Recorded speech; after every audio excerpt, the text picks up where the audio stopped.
اسی طرح سے نویں چیز نرمی اور تواضع ہونا چاہیے دائی میں. گھمنڈ نہیں، میں جانکار ہوں، میں سپیری ہوں. بازار میں آپ چل رہے ہیں، لوگ آپ دیکھ رہے ہیں کہ اتنے دیندار نہیں ہیں، پابند نہیں ہیں، اور میں متوا ہوں، میں ایک دم پابند ہوں، میں ہوں. آدمی کہ میں ہوں، کوئی میں نہیں ہو سکتا اور میرے جیسا کوئی نہیں. اگر فرشتہ نازل ہو جائے ابھی تو مجھ سے ہاتھ ملائے گا. آدمی جو ہے اپنے طور پر کچھ بھی اپنے بارے میں خوش فہمی مبتلا نہ ہو، بلکہ آدمی سلف کا حال یہ تھا کہ آپ دیکھیے کہ عرفات میں ہم سوچتے تھے کہیں میری وجہ سے اللہ تعالیٰ ان کو رد نہ کر دے. ایسے علماء گزرے ہیں. تو ایسے بھی لوگ تھے جو سوچتے تھے کہ میں ان میں سب سے برا ہوں، کیونکہ ہم اپنے عیوب پر سب سے بڑے گواہ ہیں، اور دوسروں کے عیوب اور دوسروں کے معاملات میں جو کوتاہیاں ہیں وہ محض ہمارا ظن ہے. لیکن ہمارے جو اپنے عیوب ہیں اس میں گمان نہیں ہے، یہ یقیناً ہے. تو ہمیشہ یقین ظن پر غالب ہوتا ہے. ان الظن لا یغنی من الحق شیئا. گمان یقین کے مقابلے میں، حق کے مقابلے میں نفع نہیں دیتا ہے. تو دوسروں کی کوتاہیوں سے بڑھ کر ہماری کوتاہیاں ہمارے پاس یقینی ہیں، لہذا ہم ہمیشہ اپنے آپ کو دوسروں سے چھوٹا سمجھیں. تو یہ اگر ہمارے اندر ہوتا ہے ہم کامیاب ہیں. اللہ تعالیٰ نے نبی صلی اللہ علیہ وسلم کے بارے میں کہا فَبِمَا رَحْمَةٍ مِّنَ اللَّهِ لِنتَ لَهُمْ وَلَوْ كُنتَ فَظًّا غَلِيظَ الْقَلْبِ لَانفَضُّوا مِنْ حَوْلِكَ.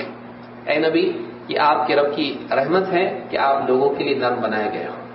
اگر آپ سخت زبان اور سخت دل ہوتے تو لوگ آپ کے پاس سے چھٹ جاتے ہیں، آپ سے دور ہو جاتے ہیں.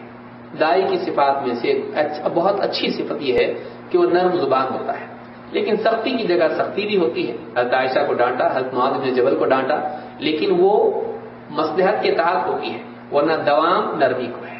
اصل اصول نرمی ہے، لیکن جہاں موقع سختی کا ہو وہاں سختی بھی اپنانی چاہیے.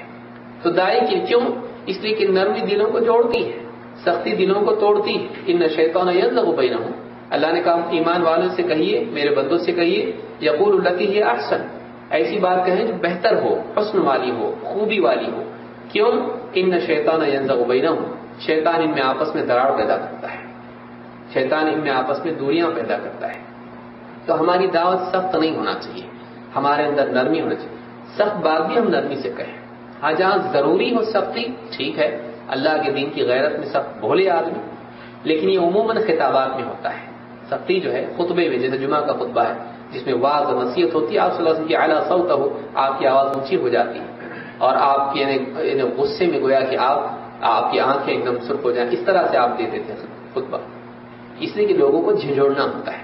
لیکن فردن اگر آپ بات کریں اور ڈانٹ ڈپٹ آپ کریں گے، وہ بولے گا میں آپ کا غلام ہوں، کوئی میں آپ کی ویزا، میں آپ کی کمپنی میں جاب پہ ہوں، نہیں آپ کی بات میں کیوں سنوں؟ آپ کی ڈانٹ ڈپٹ میں باپ کی نہیں سنتا، آپ کی کیوں سنوں؟ تو ایک آدمی آپ کی کیوں سنے گا ڈانٹ؟ آپ نرمی سے بتائیں، مانا ٹھیک، نہیں تو اس کو جہنم کا فتویٰ نہ دیں. آپ نرمی سے بات کریں، اس کو موقع دیں، ایک بار نہیں، 2 بار 3 بار، ہوگا آج نہیں تو کل آئے گا. نرمی ہونا چاہیے. اسی طرح سے آپس میں جو ہمارے متعاملین ہیں ان سے، ہر آدمی سے ہم نرمی سے پیش آئیں. یہ نہیں کہ عوام سے، بلکہ کس کا دل کب ٹوٹے گا اور کس بات سے اس کا دل ٹوٹے گا آپ نہیں سمجھ سکتے.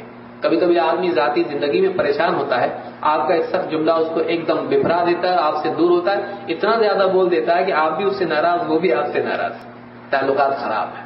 پھر آپ بعد میں کتنا بھی دھوئیں وہ نہیں نکلتا. لہذا آپ نرمی سے ایک دوسرے کے ساتھ بھی پیش آئیں، محبت سے پیش آئیں.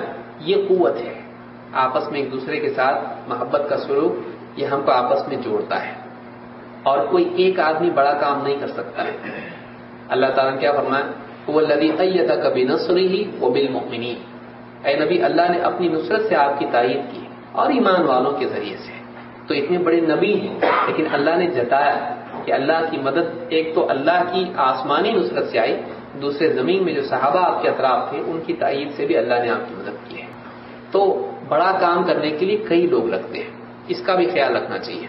اسی طرح سے انسان کے اندر صبر و انتظار ہونا چاہیے، یعنی آدمی فوراً نتائج نہ چاہے، بلکہ انسان کام کرتا رہے اور لوگوں کو دعوت دیتا رہے. آج نہیں تو کل لوگ مانیں گے.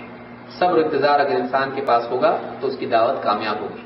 اللہ تعالیٰ ہم سب کو سمجھنے کی توفیق عطا فرمائے، مجھ کو اور آپ کو سب کو ان اصولوں کا پابند بنائے، اور اللہ تعالیٰ ہمارے ذریعے سے لوگوں کو ہدایت دے. ہم کو بھی اپنی اس خدمت کے ذریعے سے اللہ تعالیٰ قبول فرمائے اور اس کام کو خود ہماری ہدایت کا ذریعہ بنائے. اقول ھذا واستغفر اللہ لی ولکم.